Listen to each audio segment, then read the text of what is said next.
Hello, everyone, and welcome back into another episode of Conversations with Chris and Cameron. It's episode 39, and wow, what a week it has been since we recorded our last podcast.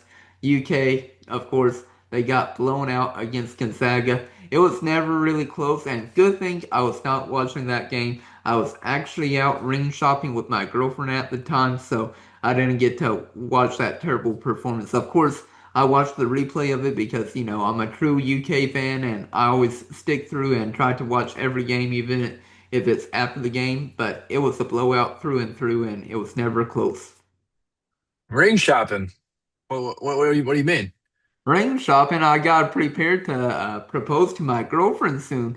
Uh, the, Okay. yeah, the goal is to propose to her this upcoming spring sometimes, like March through May, like those 3 months. Sweet. Well, Yeah. that'll be a blast. Yeah, I didn't have the chance to watch it live either. I coach, which is why I was all dressed up last week for the podcast and everything. But yeah, with me coaching, we had a game at the exact same time, so I didn't really get to watch it. I did go back and watch and kind of figure out what in the world went wrong. But it was never close. I had on my watch. I try not to ever look. I put my phone on Do Not Disturb and everything. I try not to like look at anything. But at one point, I just glanced down. It was 45-23 Gonzaga, and I was like, "Oh man, this couldn't be worse." So I did tell. I mean, a lot of our players are UK fans and stuff. So I did tell one of them like right after the game. I was like, "Hey man, just don't look at the score. Just don't just save yourself, man. We Yeah. we don't need to check that." So Yeah, I know. yeah, that was a brutal one. It was very very bad, and that was an all time Kentucky Twitter night, I would say, because Yeah. BBN was absolutely ruthless all night, and for good reason. Yeah, I check my phone every now and then because, like I said, my main focus was finding that perfect ring for my girlfriend to get for her for our engagement in a few months. But I checked every now and then. It was a blowout for majority of the game, basically the whole game. And UK, basically, they did not score a field goal through basically the first 9 minutes of the game. It was insane. It was 19 to 2, and at the 11:03 mark.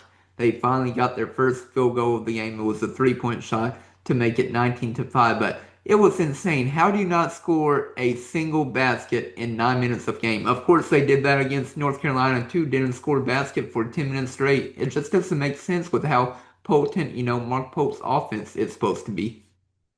Yeah, nearly 20 minutes of full game time between the two with the ending of the UNC game and then the beginning of this one. It was just really, really bad basketball for essentially 20 minutes of game time. And um, to still and kind of paraphrase this from what Stephen Peake had said, I mean, he had said that his Murray State Racers would do more offensively in that time against Gonzaga in that arena and everything. And I completely agree. I think the high school team that I coached would have scored more than just two in that time. Like that is really, really bad. That is historically bad. And it was just, I mean, you could hear by the sarcastic cheering when Kentucky finally scores, and it was just, I mean, it was a blowout start to finish. It was never once close. There was defense looked okay for, I mean, the first possession or two. Like that was about it. It was just disgusting basketball the entire time. That was about it. And Gonzaga, congrats to them, bounced back from their beating that they had. Now, I'd hate to see what it would look like if we played Michigan at this point because Gonzaga did whatever they wanted to us. Yeah, it's crazy for sure. And of course, UK, they got down 43 to 20 at halftime. Then they got outscored again in the second half, 51 to 39.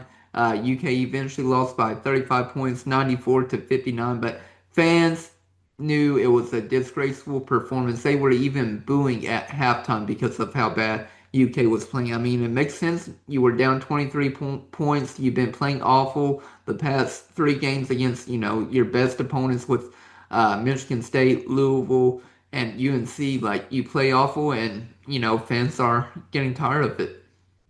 Yeah, I mean it was an absolute showering of boos. Like that was it sounded like the entire arena. Now boos do sound louder, so like they kind of multiply, but like I mean, for people that were there, they said it was, I mean, half the arena. Like it was literally a Kentucky home game. So it Yeah. was basically the entire crowd, it felt like. But yeah, it was just 43 to 20. That's no, I mean, it's one while you're on top of this like run where I said like the North Carolina game's a must win. This one was like kind of a must win, but we didn't think we'd really like didn't think that we had a great chance to win it. Hmm. There was hopes of maybe turning it around a little bit, but like overall, we were like, all right, maybe they can just compete. Like competing in this, and maybe cover that spread of like 5.5 or whatever it was. Like maybe just do that. We'll shoot for that right away. But then you're down 23 at half and never having a single chance in that game. I completely understand the boos, and it was, Yeah. I mean, it was disgusting on both sides. It was offense, defense. There was no bright spots the entire game. Yeah, I agree with you. And honestly, I should have been gambling like all my money since I have like I predicted the first two games wrong with Louisville and I said Louisville and Michigan State would lose to UK, but I should have been gambling all my money on UNC and Gonzaga to defeat Kentucky. Like, could you imagine if I did that? I would have so much money by now. I did think about because there was like part of me that I was like, man, what if it just like all falls apart? Like I thought about that on Friday. I was like, man, what if there's like a world where somebody like alt lines this and takes an alt spread and moves it to like 20 Gonzaga? Like the payout would be unbelievable if you're like, oh yeah, Gonzaga's just gonna run them off four because the line was small. Yeah.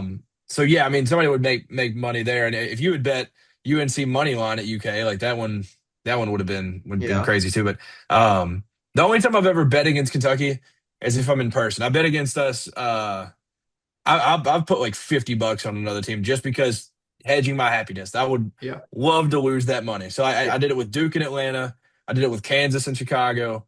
So I've done it a couple times, but I've only done it when I'm there because like the joy and sadness really hits when you're in person and you can Yeah. feel it there. So that's the only time I've done it. Hey, I mean, the best rule of thumb for anybody, like you were saying, like other than betting in person, like whenever you're at a game is, if you bet on the opposing team to win and they don't, then your favorite team at least wins, like UK wins. But, if the opposing team does win, you get money at least. So it's a win-win no matter what, right? Yeah, that's hedging your happiness right there. That's what yeah, any of the outcomes that you want to happen, just bet against it, and then you're either leaving happy or a little bit richer. So that's kind of Yeah. the mindset of that for sure. Yeah, one of the two. And I almost, not going off topic real quick, but I remember back in 2023, whenever I was at the UK versus Louisville football game, I was thinking to bet on UK to win against Louisville. I didn't actually place a bet, but I was really coming close to it, and UK upset Louisville that game.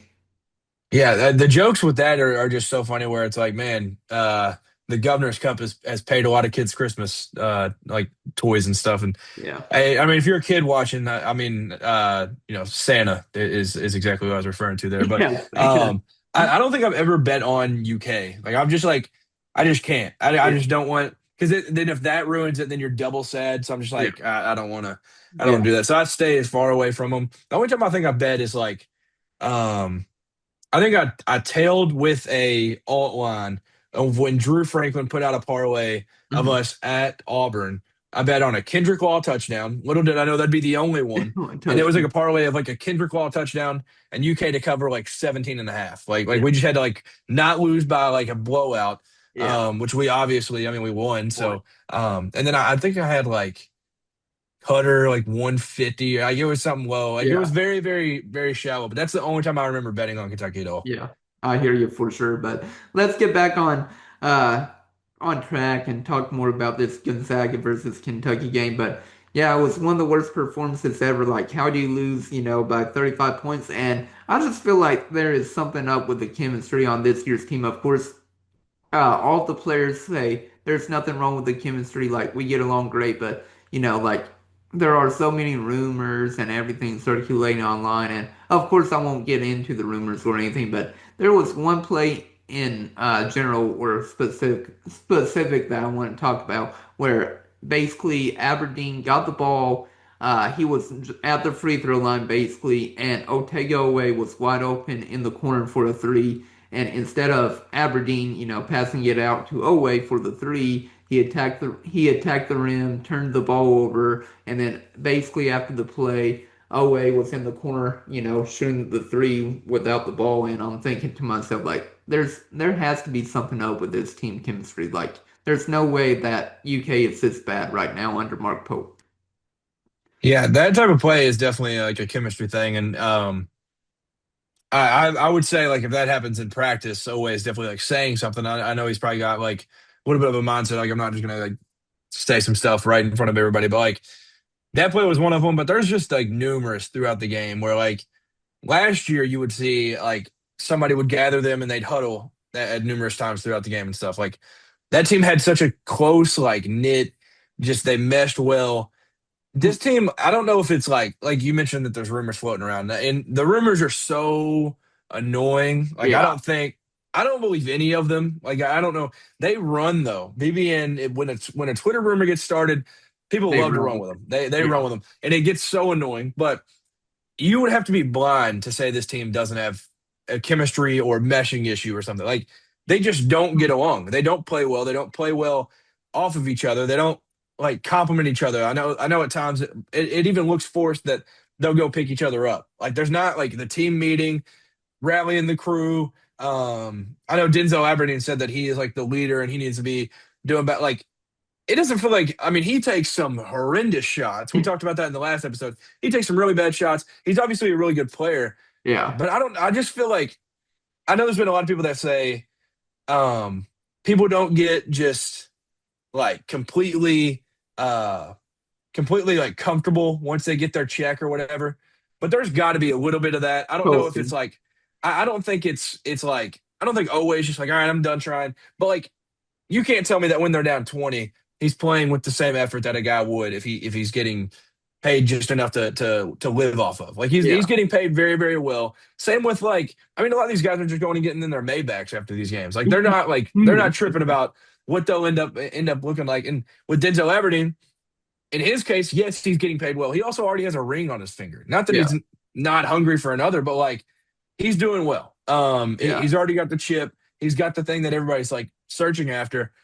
These guys are just like they seem like they're just like chilling. They're good with whatever outcome there is. But at some point, who you are, I tweeted this. I think after the North Carolina game, so now it's aged even better.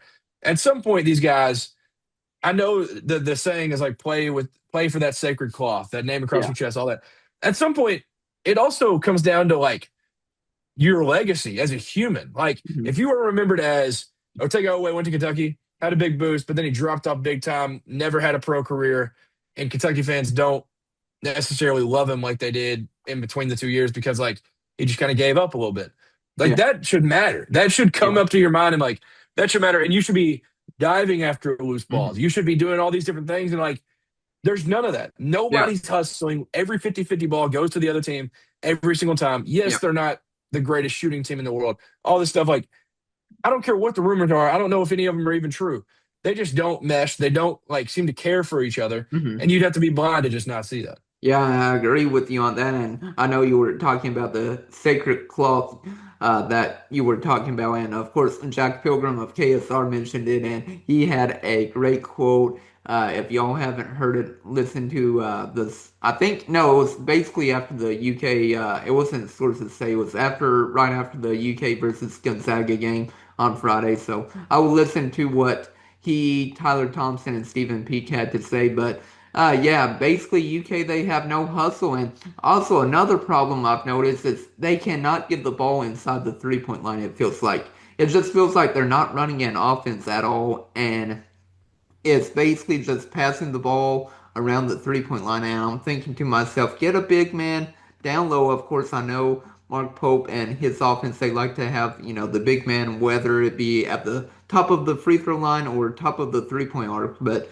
start to bring a big man down to the post. Like, put Malachi Marino down there, Andre Yelovich, Brandon Garrison, whoever it might be, and actually start playing inside out because that's how most teams score. They get the ball inside and then they pass the ball outside, and that's how you create an offense, get player movement, ball movement, and it leads to sometimes easy scoring.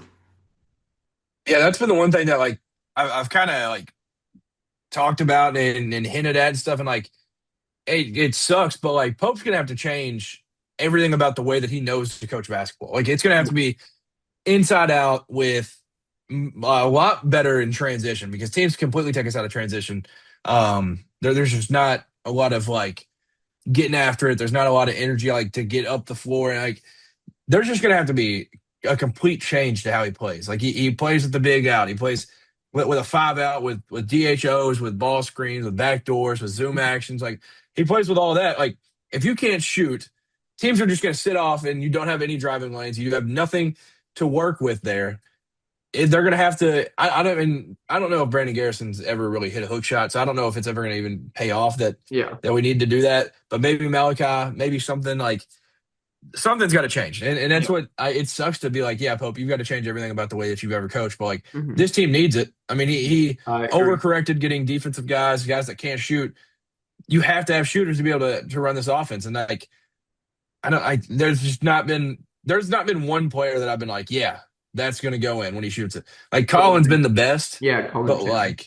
but even with him at times, I'm just like, I don't know if that's the end that like they won't fall. So I'm just like, dude, nothing like this team has more air balls than any team I've ever seen in my life. Like I've never seen Yeah. Division I college basketball players airball at this much, Hmm. but we're at that point, and I'm just like, dude, like Yeah. how is this happening? Like Pope's just gonna have to change everything about his offense Yeah, completely. I agree with you on that. And then there were so many plays that you saw, UK not hustling back on defense. Like there was one play where Malachi Marino didn't hustle back on defense, leading to his, man scoring. Another point was whenever Otego Way didn't get back on defense at all, led to another score from his opponent, from his defender and everything. And it just annoys me because, you're supposed to be hustling back. Like that's what you learn back in like elementary school to always hustle on defense and everything. And then another thing I noticed about Mark Pope and everything,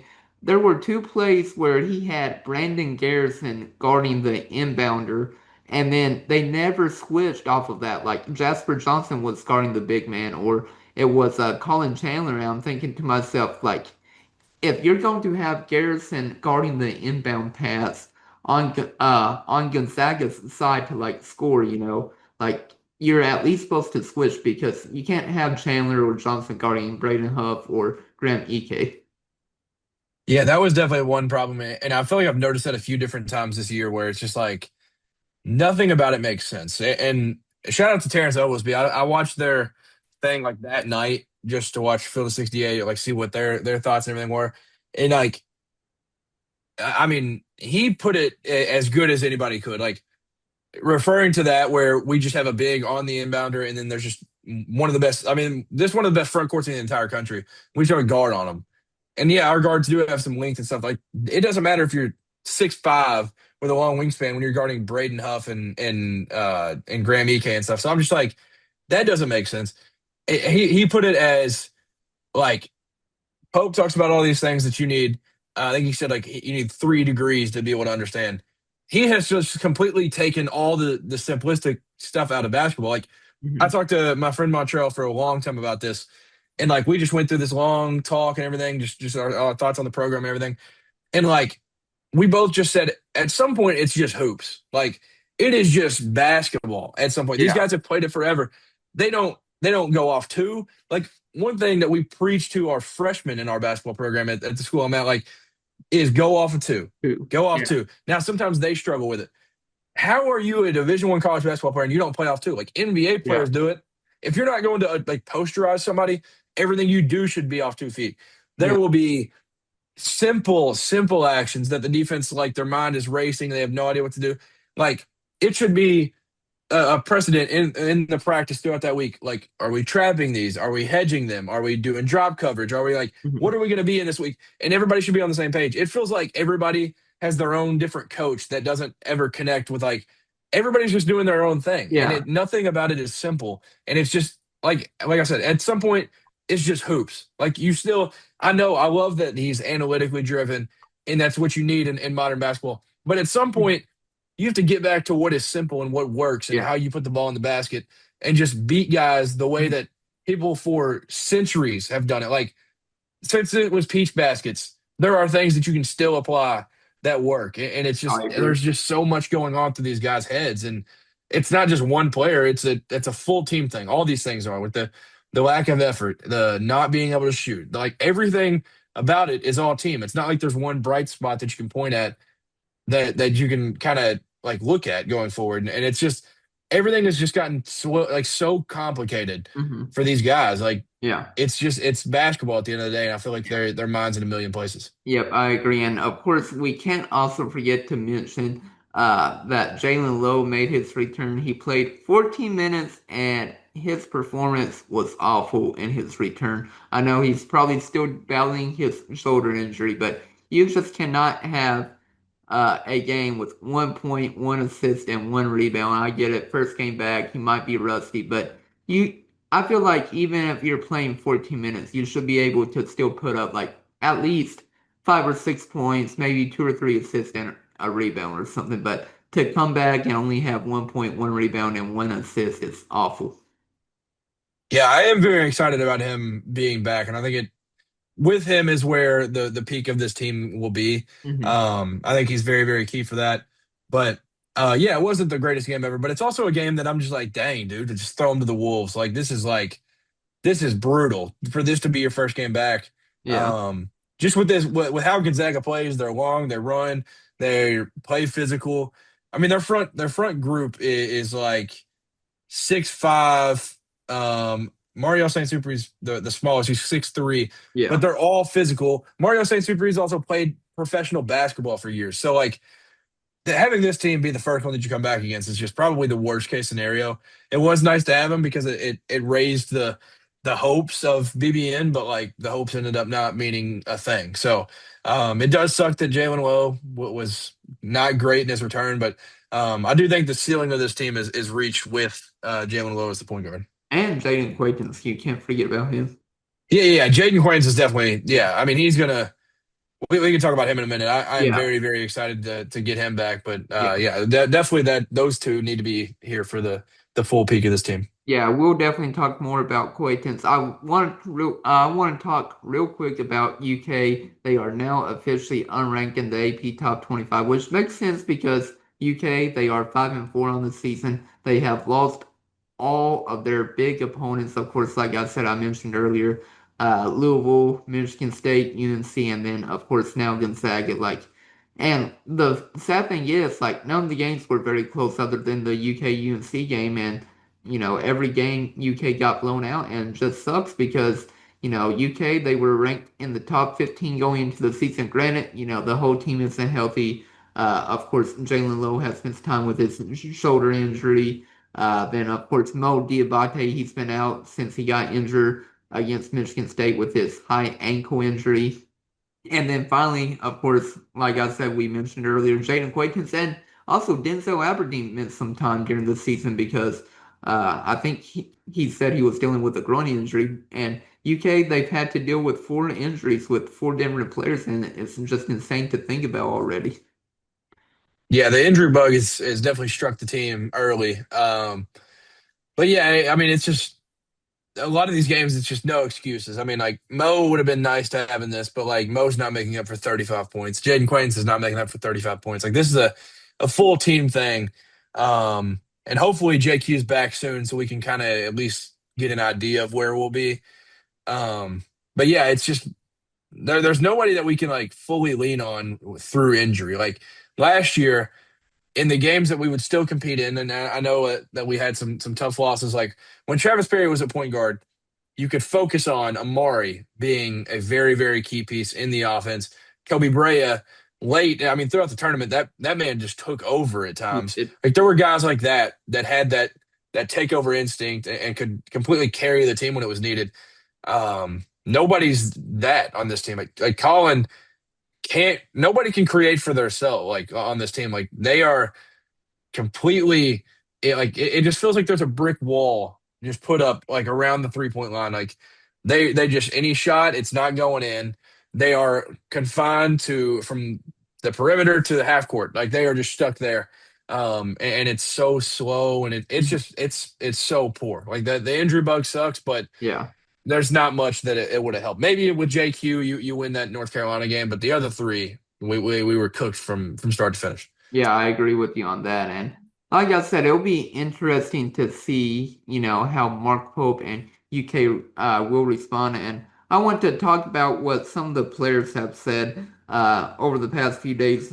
Colin Chandler said this after the Gonzaga game that we are going to do a better job at showing up for them and playing for them. Talking about the about Kentucky, the full quote was, "It is disappointing because we care about BBN and the people that come and support us because they come in every night, and so we are going to do a better job at showing up for them and playing for them." And the question was about, the fans booing UK and, how they're still there to support them, even with them booing at the players and everything. And I feel bad for Colin Chandler because honestly, he's been the best player for UK. And if you told me that at the very beginning of the year, I would have been like, "You're crazy." Like, we've got, Otego away, Jayland Lowe, Denzel Aberdeen. Like, we've got three great guards that will take over the game at any point. And honestly, everybody's been disappointing other than maybe Owe against UNC where he actually had his like first ever breakout game, I feel like, against them. And I mean, he really has been a dud all year. Yeah, he's been really bad. I mean, yeah, Colin, like you said, he's been the best player for sure. But at some point, like we've heard this. I know these guys are media trained, and these kids like they say a lot without saying anything. And so the Colin one, for instance, and I know Denzel was asked that type of question. I'm sure some of these other guys were as well, but I Yeah. didn't get a chance to listen to a whole lot of it. Um, like, yeah, they're like, oh yeah, we feel bad about it. Yeah, yes, we're gonna show up more. Like that was also said two other times. I mean, yes, the Louisville game was a tough one. It was kind of like, all right, well, whatever, that happened. Michigan State and North Carolina, these things were said where they're like, BBN showed up for us. We promised that we're going to end up showing up. At Yeah. some point, you got to walk it like you talk it. Like these guys, they're still not the effort there. They're Yeah. still I not like agree. diving on the floor, winning 50-50 balls. Like the quotes are nice and they put a band-aid on a bullet hole for lack of a Mhm. better term. Like that's just it doesn't help if you just say it. You have to go out there and do it. And I mean, we're not really going to talk about the NC Central game. They're probably just going to win that by Yeah. like 55 or 60. It's the next game that's Yeah. really going to matter. And that's the one where you better win every 50-50 ball or you will get. I know Rupp is a lot nicer of a crowd because of the grandfathered in like season ticket holders and stuff. Like there's a Mhm. lot nicer crowd there that's not really going to show emotion either way. Yeah. But those boos will be loud there too if you don't Yeah. like get Sure. your head out of your butt and Yeah. completely turn things around starting Saturday. Yeah, and I've been at Rupp Arena games where, fans have started to boo the players or boo John Calipari like whenever he was the head coach at Kentucky. I haven't gone to many games under Mark Pope. Hopefully I can get to a few more. But I have gone to quite a few games. Like my dad had season tickets under John Calipari, got rid of them post-COVID and everything. But I do remember at times whenever, the fans were booing at John Calipari or, the players and honestly, like sometimes it was deserved because of how bad they were playing.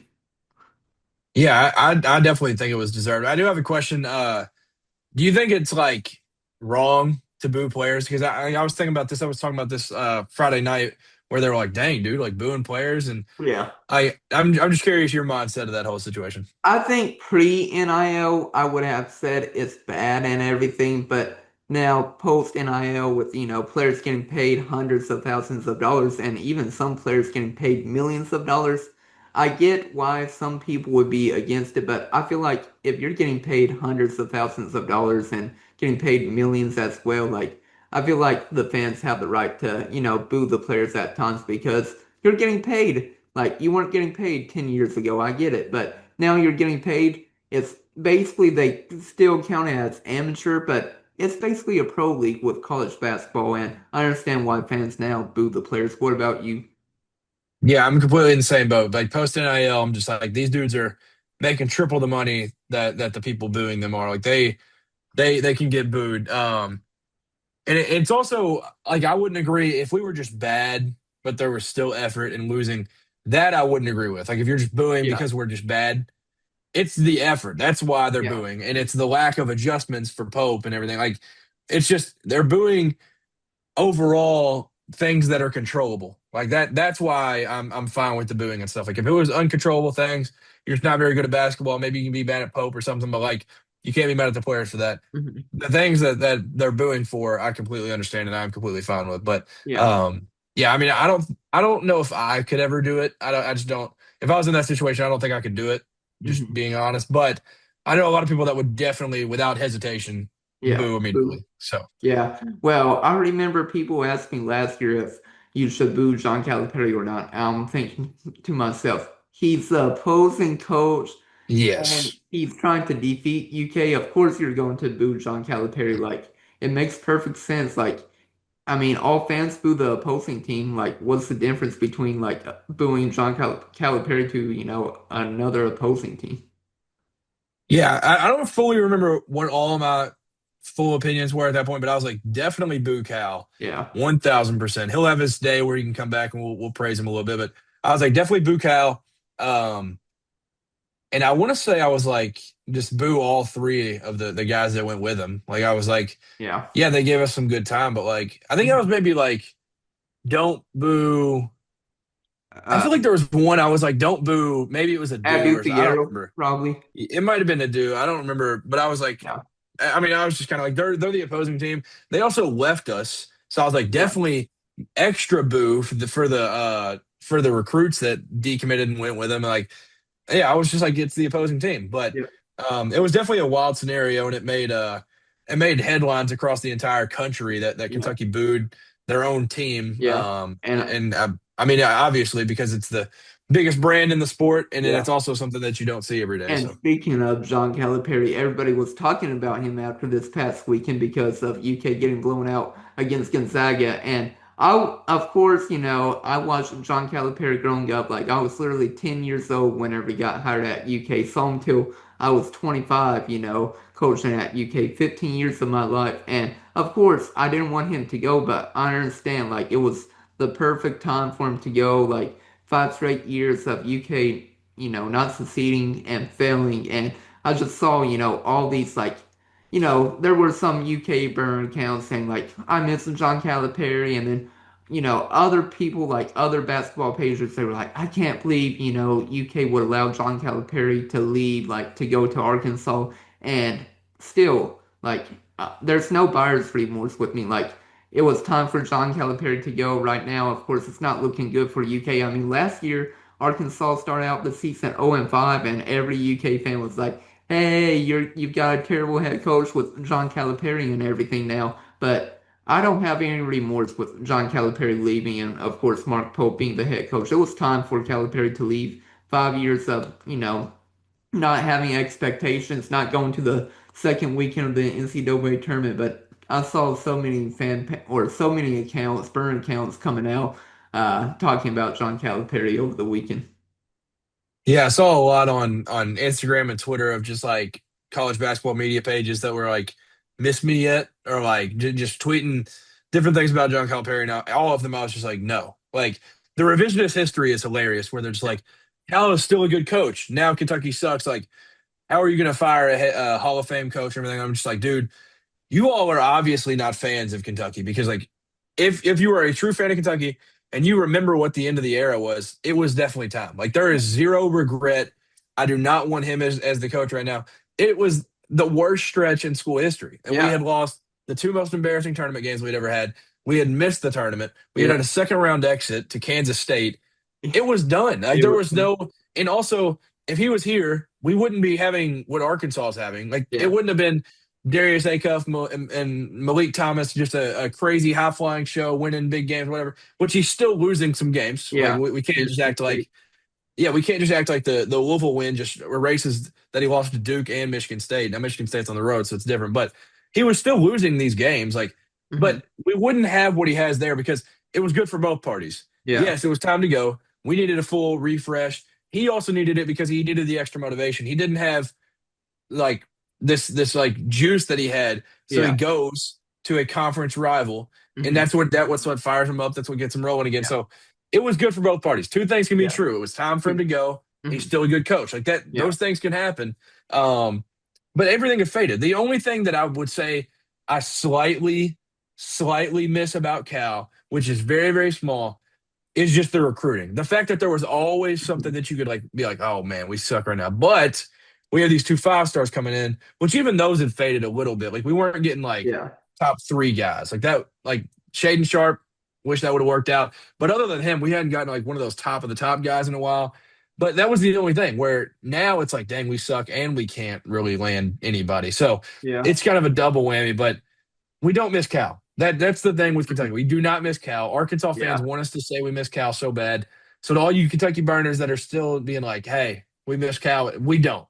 Yeah. For we definitely, me and you speak for the overwhelming majority of the fan base. We Yeah. do not miss Calipari. We were glad that Yeah, that is over. I remember last year. This was during the Ole Miss game. I sometimes I make joke tweets, and of course, people can't tell on Twitter because it's online. But I said during the Ole Miss game last year, I was like, "Can we get John Calipari back?" Just joking, but some fans took it seriously. I deleted the tweet eventually, but some fans got really upset, saying, "No, we don't want him back," and like. I wasn't just upset at the time whenever UK was down by like 20 points against Ole Miss, but no, like you were saying that we both agree that it's time for John Calipari to move on, and like I said, it's best for both sides. And everybody thought last year, Arkansas wasn't going to make the tournament because they started 0-5 in SEC play. Yeah, no doubt. I mean, how dare you make a joking tweet though? You're not allowed to joke on Twitter. I know, no, Uh, yeah, but yeah, I mean, people can't take those jokes. But yeah, like we do not miss him, and like you said, yeah, it's good for both parties. Last year they started out bad, ended up making the Sweet 16. yeah, Last year we were really good, historically good compared to the teams that we were playing. Yes, we had 10 losses. That was not good. Anytime you have yeah. double digit losses at Kentucky, it's not okay. But um, we beat what did we beat? Eight top 15 teams or Top something. 15 teams, yeah, Yeah, that's incredible. And yeah, that was not going to happen with Cal. We were probably yeah, going to lose 14, 15 games with Cal. mhm, And for Arkansas, you're getting recruits. You're getting all this flashy stuff. You're getting attention and stuff. Like, good for you guys. Like, yeah, it's a win-win for both. mhm, And yeah, it's just we don't miss Cal. That's yeah, the moral of the story. We just yeah. do not miss that man. But it's Mhm. funny. Like I said, it's the biggest brand. It's Mhm. Kentucky, and that's one of the biggest names in Yeah. coaching history with Calipari. So these college basketball pages love to put their stuff out. Yeah, I agree with you on that. And there's one thing I just want to mention about Calipari that got trending on social media, and it made me laugh so hard if you all didn't see it. But he said there are a lot of older gentlemen with beards playing college basketball right now. He's waving up into the stands at his kids. Crazy thing, he's using NIL for his first wife's alimony. And whenever I heard that from John Calipari, it just made me burst out laughing. Like he still has funny quotes whenever he wants to. Like he can be a funny guy whenever he wants to.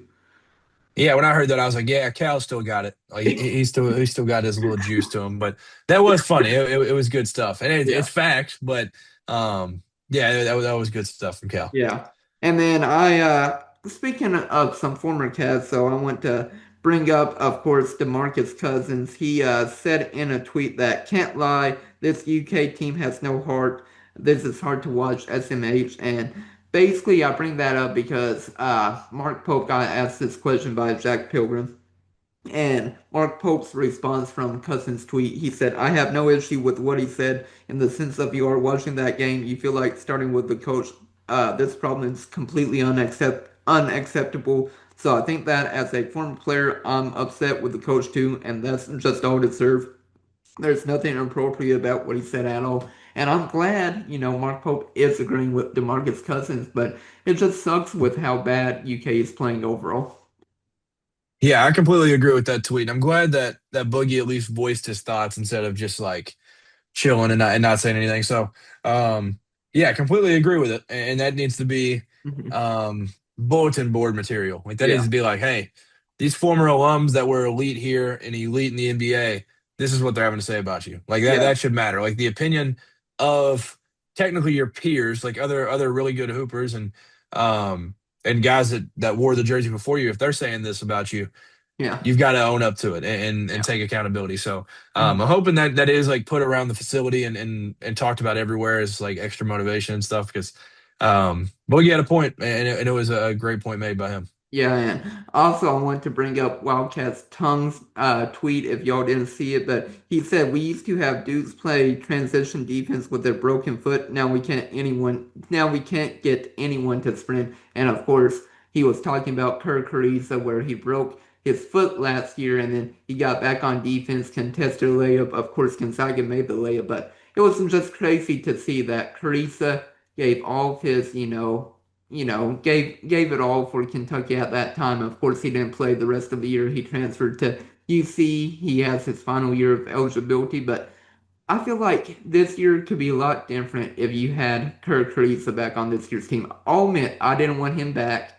I felt like, UK needed to get another dog, but I felt like bringing Ariza back could have been different because he just had that dog mentality. Like, he pumped up the crowd, he pumped up the team. And, like I said, I was the type of person that I didn't want him back. I want him to transfer. I said, let's get another guard to replace him, a better player. But looking back at it, I feel like he could have a lot of great leadership on this year's team because I feel like this year's team is lacking that.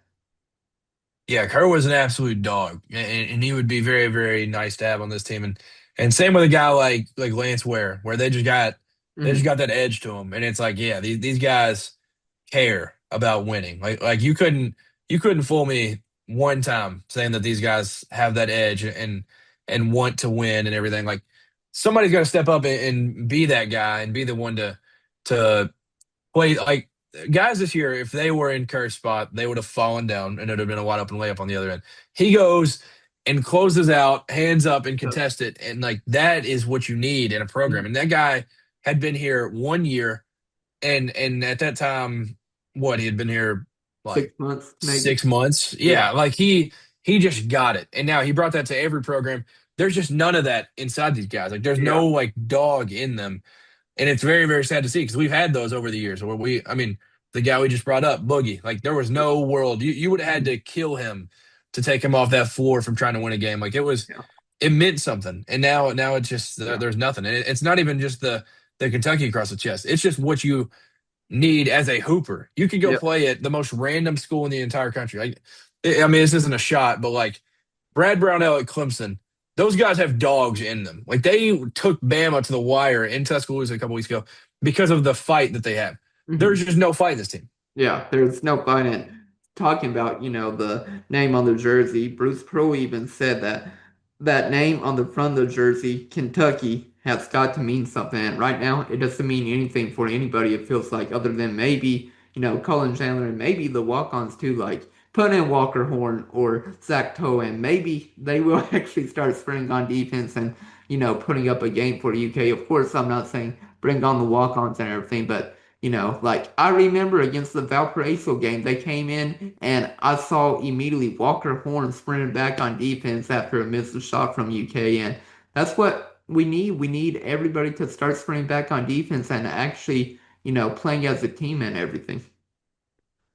Yeah, definitely. I saw somebody jokingly tweet out the other day, like saying that we should start Zach Tao and Walker Horn and just ride it out because those guys actually care. Well, I do want to win games, and I don't know Mhm. if they're necessarily equipped Yeah.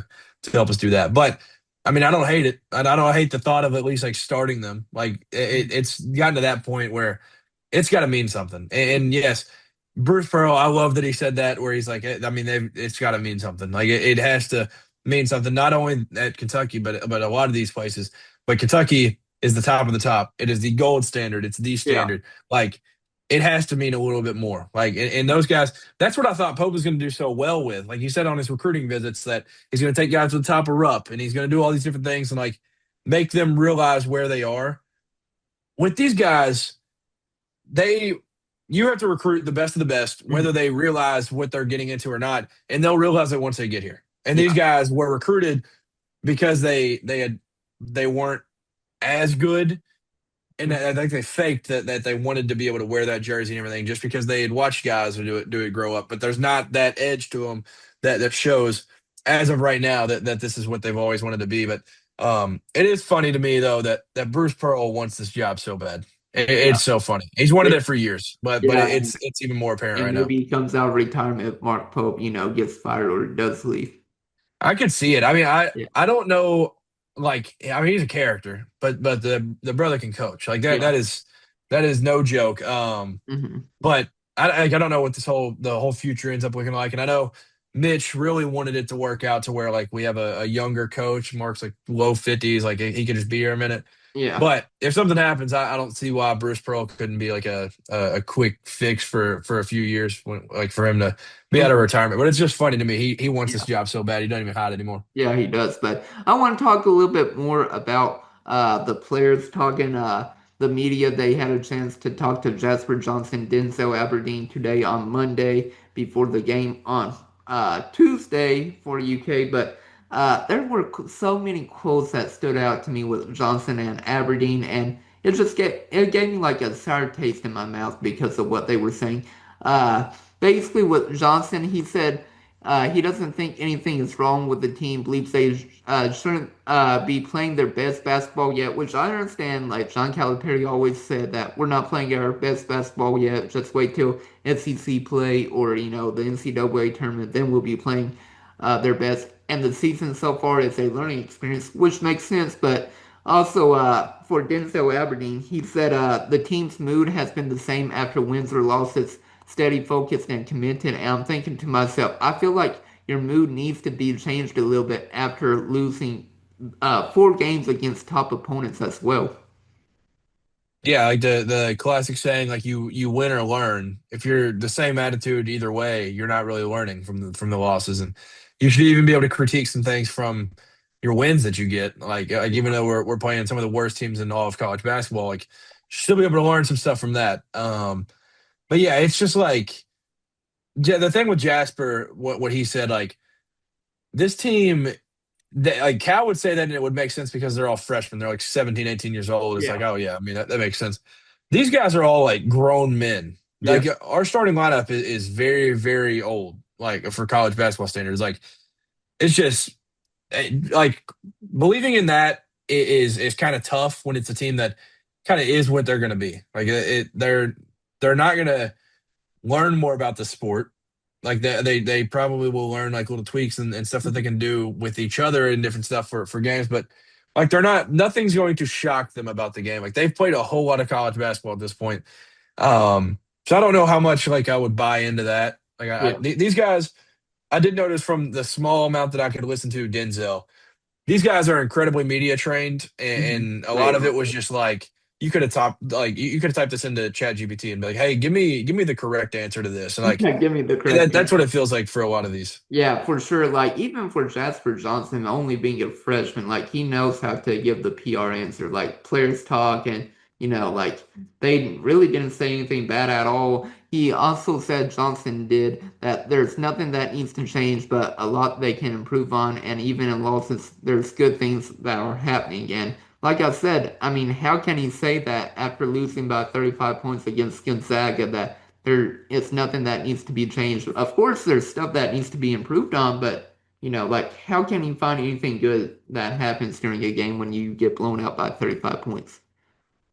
Yeah, I mean, when you've been blown out by three of the four teams that you played with a pulse, and then beaten by the other on your home court, saying nothing needs to be changed is just complete insanity. Like Yeah. like expecting the same thing or expecting something different from doing the same thing. Like that's just not okay. Like, Yeah. and I know that's not the truth. It's just the media answer, but man, like the changes have to be drastic. There's Yeah. there's not no changes. There needs to be Mm. massive, huge changes. Yeah, I agree with you on that. And Johnson also said that the team heard the boos, but they are staying focused on what they can control. And another thing he mentioned that the coach that they've been emphasizing to the team, and even Johnson himself, that they have to be more decisive and aggressive, especially during scoring droughts, while also making simple, smart plays. And he also added that UK, they need to continue to score or they need to continue to run their offense during scoring droughts. And he says sometimes it's very hard to do that and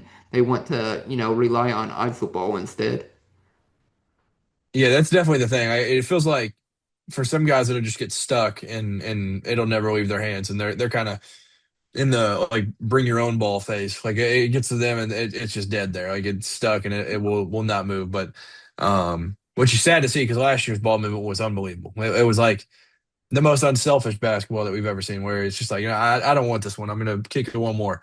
Um and it's the complete opposite for this year's team. Yeah, I agree with you on that. And I'm going to transition to talk more about Aberdeen, saying that The UK team, they've had a push for better effort with both player-driven and coach-driven meetings. So I believe, Aberdeen is saying that, the players have been having meetings behind closed doors on ways to improve. So I was glad whenever he said that, at least.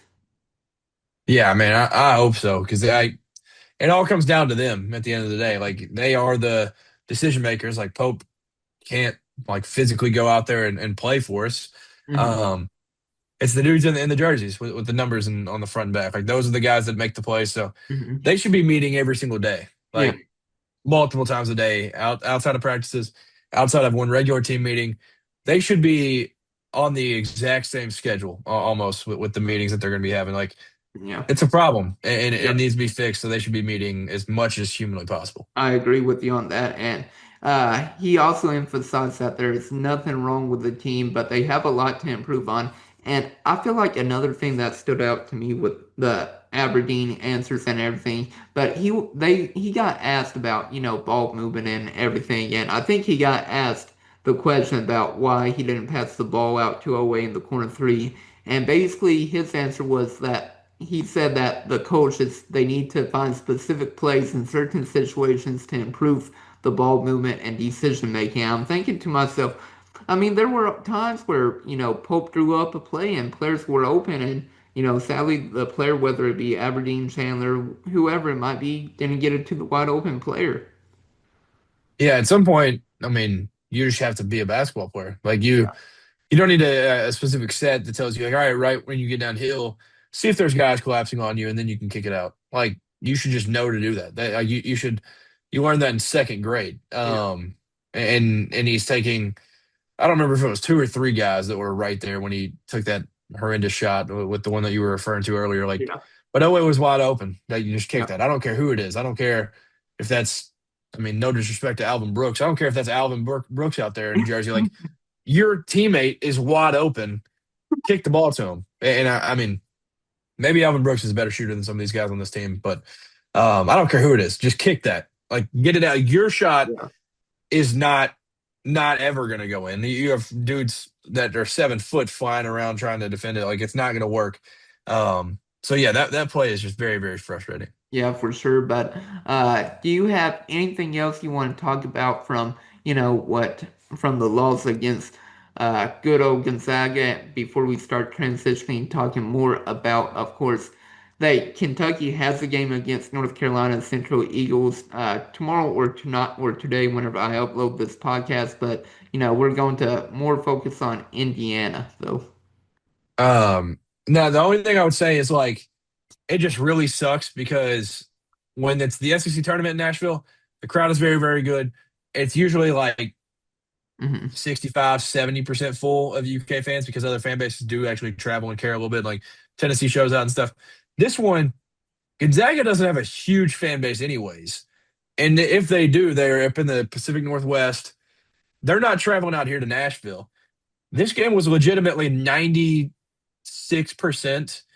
Kentucky fans and Yeah. got this for it. So it was a legitimate home game Yeah. that you got murdered like this in. It's Yeah. very, very disappointing. And I feel really bad for the fans that go. And you referred to it earlier, the rapid reaction that Stephen Peak and all them did. Like Stephen Peak talked about how this is people's getaway from life. Like they go to a Yeah. job that they don't like, For they three go hours. through all this stuff, and then their one getaway is to go watch the Kentucky Wildcats go play, and this is how they get treated for that. So Yeah. it was very, very sad. I hated to see BBN have to deal with that, and there be a showering of booze and stuff, but the boos were completely understandable, and it just stinks for all of BBN that showed out for that. Yeah, I agree with you on that. But let's talk about players updates real quick. We'll get into that. We'll get into a score prediction for the North Carolina Central game, and then we'll briefly talk about the Indiana matchup before Saturday. I think we're only going to have one podcast this week. We might film another one,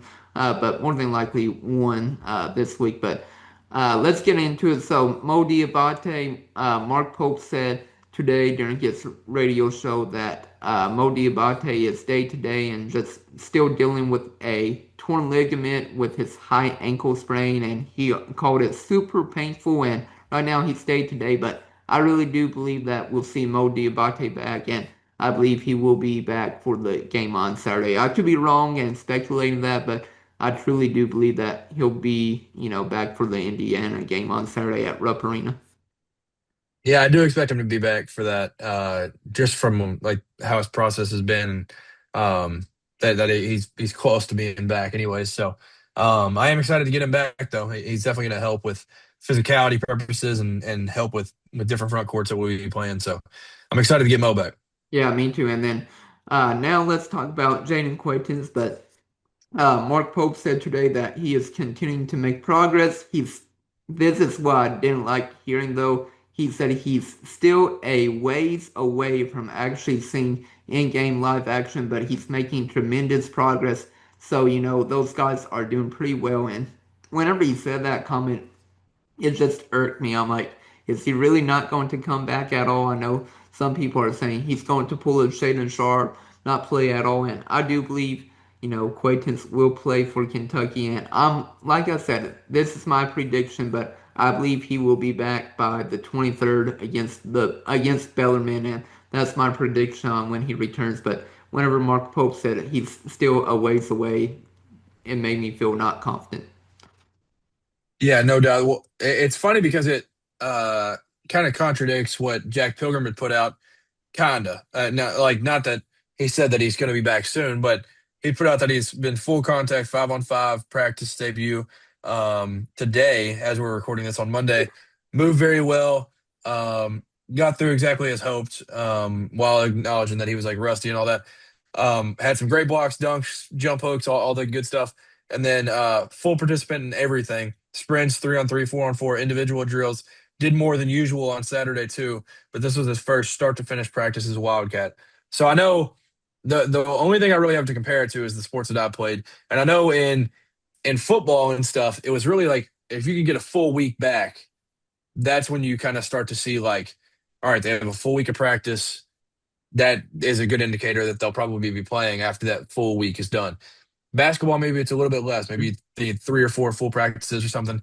Maybe some people with certain injuries and different stuff, like with the ACL, maybe they want 2 or 3 weeks of full Yeah. practices just to be very, very cautious and stuff. So I expect him probably like the St. John's game, which is very, very brutal because I mean, Zuby Ejiofor is one of the best bigs in the entire country. So it's like, Mhm. welcome back. Here you go. Great big. So I think the Bellarmine game would be perfect, like your prediction was. Like I think that'd be perfect for him just to get back into it and get into the flow of things where hopefully that's not a super, super tough game and he can kind of play spot minutes and play just when needed. And that would be awesome. But it does seem like he'll be back soon, even Yeah. though with the kind of dumpster fire that we got going on now, some people have kind of speculated maybe he just doesn't play and doesn't risk injury, but Yeah. I think he'll definitely play. Yeah, I think he'll definitely play in it. Of course, there are rumors right now, and they are just rumors, people just talking online. But I'll talk about this and then we can get into both games. But,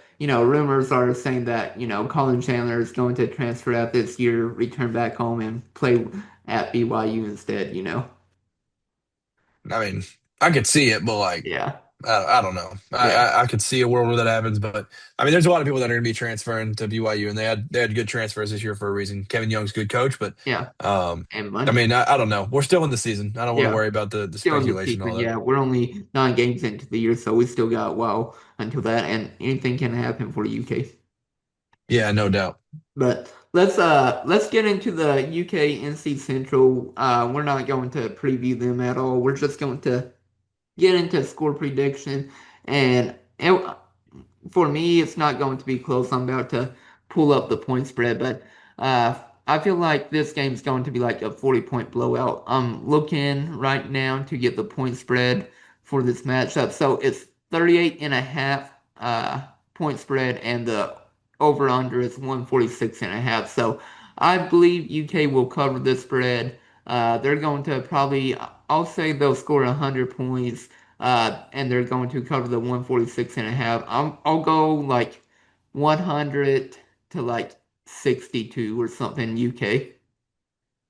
Okay, yeah, I'll go 96 to 52 for UK. Ooh, I do not have UK covering, so maybe I take that back because I think they do cover the spread. So I'll go 61-100. So UK covers the spread.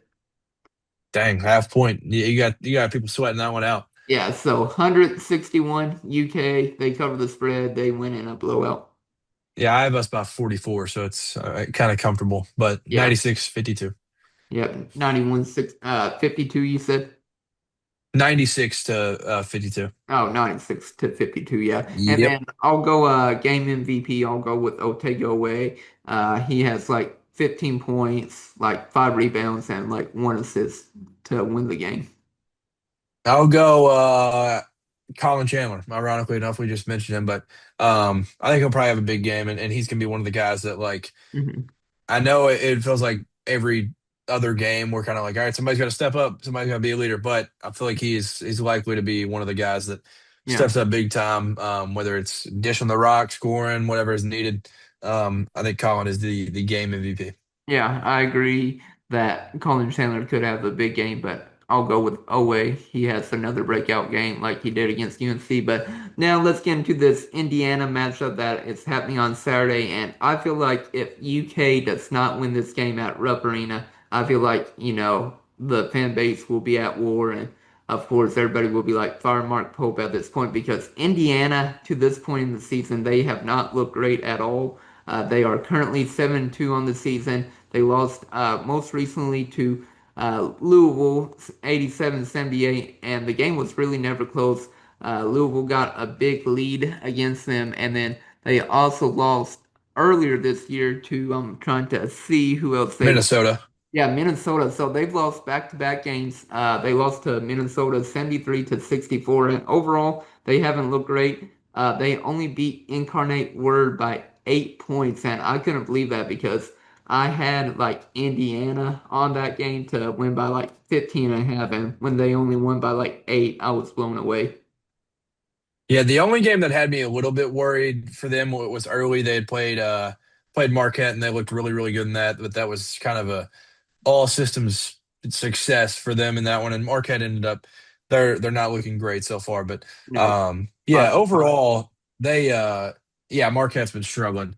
They're just yeah. So the way I described it, all these games, I was like North Carolina game, like the Michigan State loss. I was like, oh man, this is really worrisome. Like this is a problem. Maybe Michigan State and Louisville are just really really good. Move on from those. If we lose to North Carolina, that's panic button. That is the official smashing of the panic button. So I hit my panic button. This last Gonzaga game, I was like, just show up. Like Yeah. just prove you're still alive. Like Mhm. that is all and they don't. And this one is the one that I said if you lose this one, Mhm. I think there becomes a GoFundMe to Go. get Mark Pope fired. Yeah. That's what I feel like the Okay. fan base will legitimately start throwing money to get this man out of town. Yeah. That's the type of reaction I think this would be if we lose this game because it's also a rivalry that you haven't played since the tournament Yeah. 2016. Like it's been a while since you played them. They're their fans are obnoxious and very very loud, and Louisville fans got to experience that this week, which was Yeah. funny. I got to see their tweets and stuff, but Yeah. That um, and it being in Rupp too. Like North Carolina is, I would say, if there's a full AP poll of the top 50 teams, North Carolina's 25 to 30 slots better than Indiana. Indiana, I mean, they won 7 complete junk games before they go and play their first Big Ten game with Minnesota and then lose to Louisville. If Yeah. you lose to Indiana, I don't know Yeah. where you even. It might be just pack up the season. Like it's not Yeah. even. There's no redemption for that. Yeah, you would be 5-5 at that point, but I agree with you completely. Like you've got to win this home game against Indiana. Like I said, it's going to be interesting how this game shapes out. And of course, we're filming this podcast so early this week, so we don't know the point spread, but I do expect UK to be favorites, and I expect them to be, probably like 6 to 8.5 point favorites, I feel like. But let's talk about a little bit about the matchup for Indiana. Their leading scorer is Tucker DeFree, of course. He's been averaging basically nearly 18 points per game, along with 5 rebounds and 3 assists, and also 1 steal. So he's the leading scorer for Indiana, and surprisingly, I thought it would be Lamar Wilkerson, but Wilkerson, who is one of the players that UK tried to get, but UK sadly lost to Indiana with being outbidded. I feel like But Wilkerson, he's been averaging 16 points per game, along with 2.5 rebounds and 2.5 assists, along with almost nearly 2 steals. So he's also been a little bit of a 3-and-D player for them. Yeah, Tucker DeVries, he's coach's son, but he's not Yeah. only getting the shots and everything because he's coach's son. He's a very special player, really, really good, and can take over games at any point. But those are the guys, though. Tucker DeVries and Lamar Wilkerson. That's the two. Like they play the most minutes by far. They average the most points by far. They get the shots up. I mean, if you look at the box score from the Louisville game, I think it's like they shot like 10 more shots than like the third most guy. Like those are the two. And then Tate and Connerway, I'm sure we'll talk Yeah. about a little bit more. Like he leads the team in steals. We Yep. actually played him last year when he was at Troy. He was the Sun Belt Player of the Year. Yeah. Um, and he's been really, really good for him. He's kind of their one makeshift point guard. They don't really have a great point that can kind of run the show for them, so similar to us. Um, but he's the other one that's kind of behind them that runs the show a little bit. And but those are the top guys though. Tucker and Lamar, they're gonna get their shots off. Yeah, for sure. And then talking about a few other players for them, they have 5 players that score double digits. And like you were saying, Tayton Connerway, where he played at Troy, he's averaging 11.8 points per game. He's the leading team stealer, like you were saying, with nearly 2 steals per game, 4.5 assists, and 3.2 rebounds. And then you can't also forget about Reed Bailey. He was one of the players I really wanted UK to get. He was a stretch big, but UK really never went after him, and they instead went after, of course, Alvaro Fuegor. I can't pronounce Oh, his name. Garris.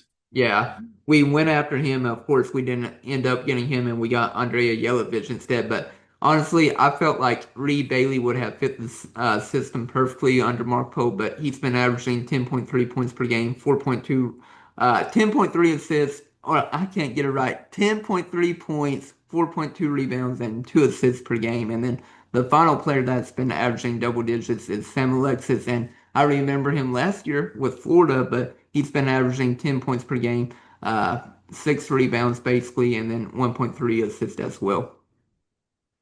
Yeah, they Reed Bailey was the one dude that like I remember watching a Davidson game in like early January, and I was like, "Who the heck is this guy? This guy is unbelievable." And Hmm. so I like predestined that he would be in the portal. And I think Kentucky reached out, but like you said, they never really went through and fully went after the guy. But I would have loved to have had him. And of course, he goes to IU of all the teams. But Reed Bailey's a really good player. He can step out, shoot it. I don't know.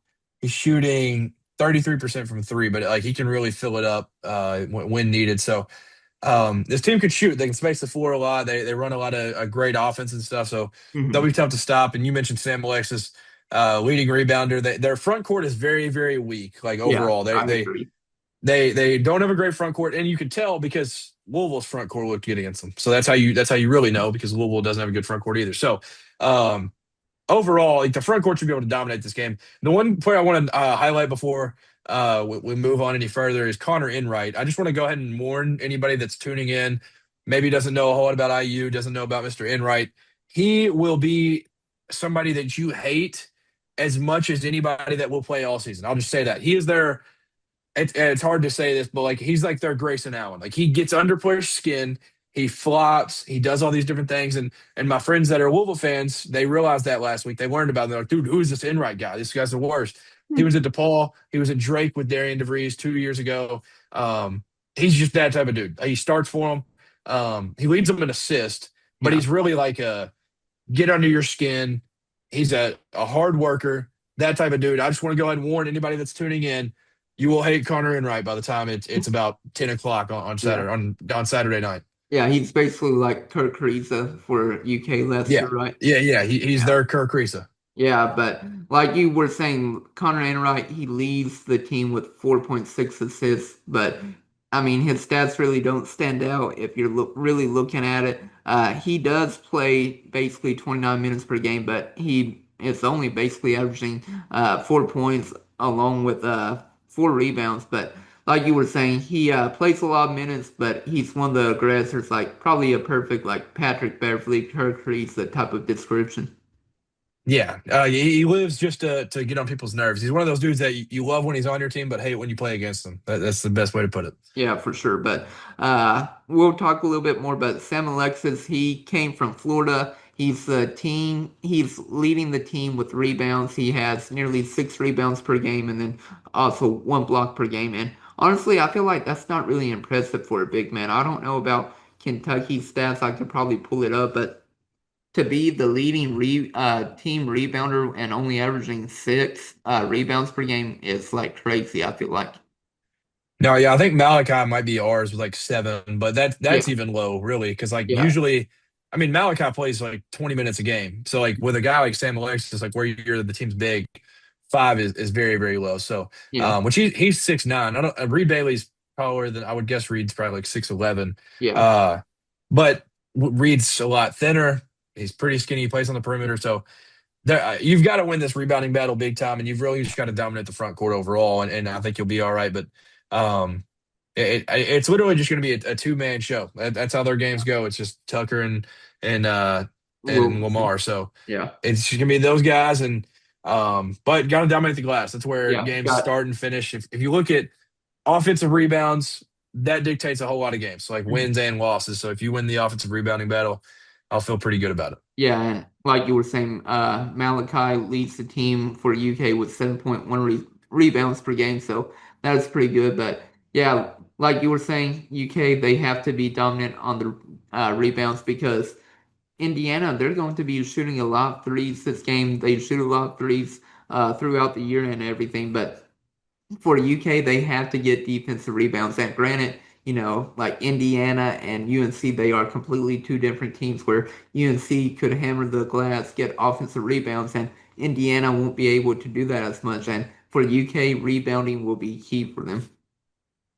Yeah, no doubt. The rebounding is definitely going to be a huge, huge part of it all. I was looking to see they've taken 257 threes. We've taken 248. So it's going to be a lot of shots put up. But to put that in perspective, we've had a lot of very high 3-point uh like volume games, and they've been very, very similar in that aspect. So there's going to be shots flying on both sides on Saturday night, but being able to make sure that we grab the boards, even though there's going to be long boards and stuff, that'll be very, very key.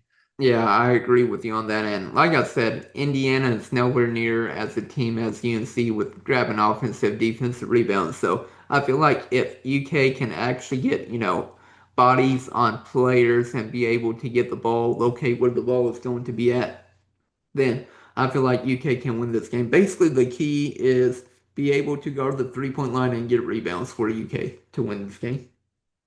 Yeah, for sure. Yeah, that's definitely the key points, and um being able to make sure kind of that everybody else you force everybody else to beat you if you're playing against Indiana, like making sure it's not Lamar Tucker Yeah. and making Connor Enright shoot threes and some of these other guys step out and try to bang them. So that's gonna be very, very important, and it's very similar teams schematically. Like they are gonna want to shoot a lot. We're gonna want to shoot a lot. Neither team can really play a whole lot of defense at times. Like I mean, some of these really good teams that we've played. I know we slowed down North Carolina some, but some of these games that teams have just absolutely filled it up. So I do expect probably pretty high scoring game overall. Yeah, I agree with you on that. And like you were saying, just be able to stop the two main guards with Tucker and Lamar. And I really want Mark Pope to actually win against a player that he tried to recruit to UK. Like, of course, Mark Pope didn't get Caleb Wilson to UK. UNC won that game. Uh, Mark Pope did his best to land Lamar Wilkerson. He ended up at Indiana. I really want, for once, Mark Pope to defeat a player that he tried to recruit to UK. Yeah, me too. That Caleb Wilson one was personal, and Lamar hasn't talked any crap or anything since he's gone. When Caleb did a little bit, but it would be Yeah. nice to just beat a guy that committed to another school over you, especially with it being a little bit of a rival too. Yep, definitely a little bit of a rivalry, and I really want to show Indiana fans who the better team is. And like you were mentioning earlier, that Louisville fans had to deal with them this past weekend with how bad Indiana fans were to them, and it makes me wonder what they were saying to them because Louisville fans were saying how bad they were. Yeah, I mean, I saw a couple of Louisville fans that were like, "Dude, I'm pulling for UK in this game. Those Yeah, guys are the absolute worst." And I was like, "Dang." Yeah. Dude, that's crazy. And some UK fans that had dealt, I guess, with IU fans quite a bit. I mean, I live very, very close to Indiana, so like I feel like I've dealt with a good amount of them too. But they had said that Indiana basketball fans make Tennessee football fans look like angels or something. And I was like, that's crazy to That's have that crazy. statement. But I don't know, maybe I haven't experienced it as much as that guy has with Yeah. how IU fans are. But they've also kind of been irrelevant for a lot of my Yeah. life. So maybe Basically, the older fans realize it. the past decade and a half. Yeah, yeah. I mean, they've been very, very much non-existent in the college basketball world. Yeah, I agree with you on that. But do you have anything else you want to add before we get into score prediction for the Kentucky versus Indiana game? I don't think so. I think I'm good. No, all right. Sounds good. Let's get into score prediction. So, like you were saying, I believe it's going to be high scoring. And actually, for once, I will have UK coming out on top against Indiana. I know I've said in the past two podcasts, it's a prove it, like basically saying, you've got to prove it to me that UK will win before I say UK will win again. But I do believe that UK can defeat Indiana, and I do believe UK will be favorites against Indiana just because it's at home, it's at Rupp Arena. But I will go a very high scoring game, like you were saying, and let's go with 88, 83. UK squeaks by with a win, and both teams just score a lot. They're finally able to get the lid off the basket, and I would say both teams are going to make at least 10 plus threes. I feel like this game, and for my MVP, I'll go for my MVP for that game. I'll go with Malachi Marino. I just feel like he'll be the better big man against them, and he'll have probably I'll go 12 points. Uh, I'll go 12 points, 10 rebounds, and like two blocks for the win. Love it. Hey, you might need to stay on that side though. Make them prove it. Make them actually win a game before you pick them again.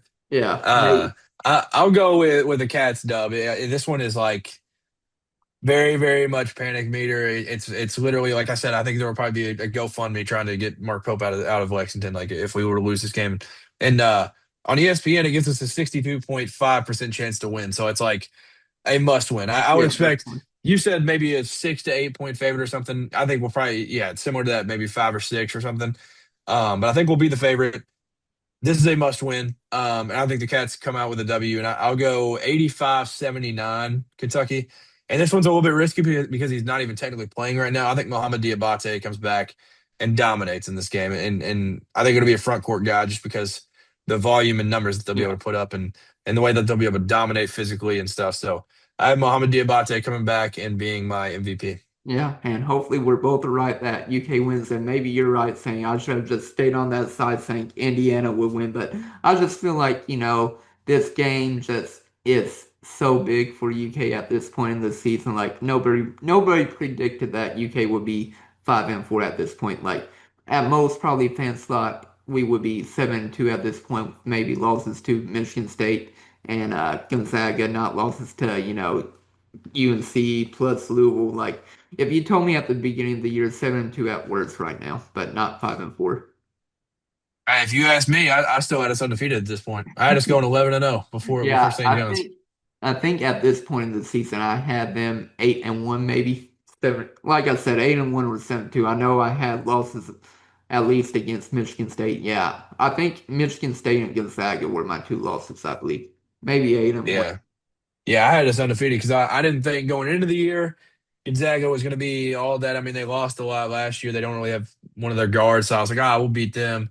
UNC's not going to be good. We'll beat them. We always just beat Louisville. It's just by default. We just beat them. And Yeah, then I thought maybe Michigan State would be down a little bit because they just returned the front court. But here we are. Lost all yeah. four of them. Lost So all four yeah, of them. we're in a different spot than I thought we'd Yeah.